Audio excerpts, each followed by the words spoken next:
अकलूज ते देहू, देहू ते पंढरपूर आषाढी पायी वारीसाठी जगद्गुरू संत श्री तुकाराम महाराज पालखी सोहळ्यातील मानाचा पताकाधारी अश्व बलराजचे विधिवत पूजन जनसेवेचे मार्गदर्शक डॉक्टर धवलसिंह मोहिते पाटील यांनी करून बलराजला देहूकडे रवाना केले आहे.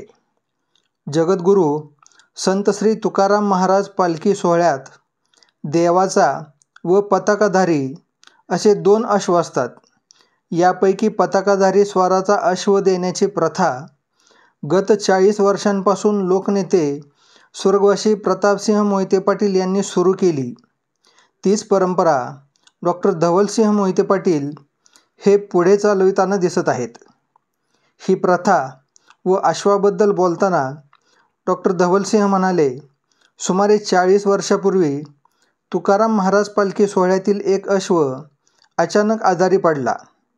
त्यावेळी संस्थांच्या पदाधिकाऱ्यांनी प्रतापसिंह मोहिते पाटील यांच्याकडे एक अश्व देण्याची मागणी केली. ती त्यांनी मान्य केली व ती परंपरा आज तागायत आम्ही जपली आहे. पालखी सोहळ्यात मानाचा अश्व बलराजच्या वरती समतोल खुराकाबरोबरच वर्षभर व्यायामाचीही काळजी घ्यावी लागते.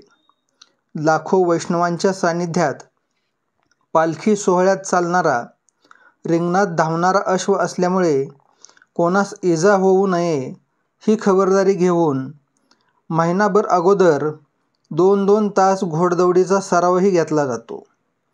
5 वर्षे वयाचा बलराज हा अश्व उदयपूर राजघराण्यातील जातिवंत अश्वाचा अबलक नातू असून त्याचे हे सोहळ्यातील 3रे वर्ष आहे.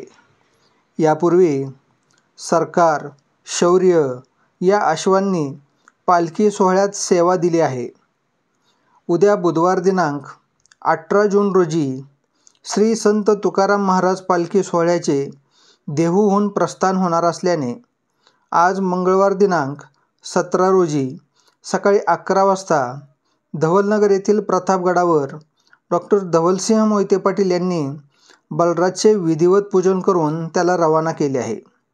त्याच्यासोबत अनुभवी अश्वस्वार वैभव गायकवाड हे गेले आहेत.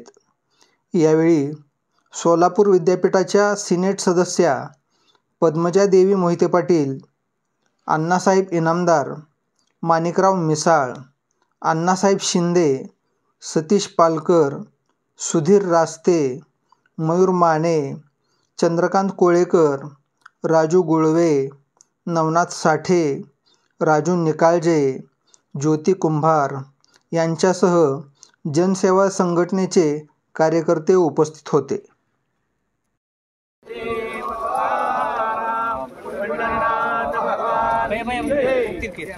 जगद्गुरु तुकाराम महाराज की जय.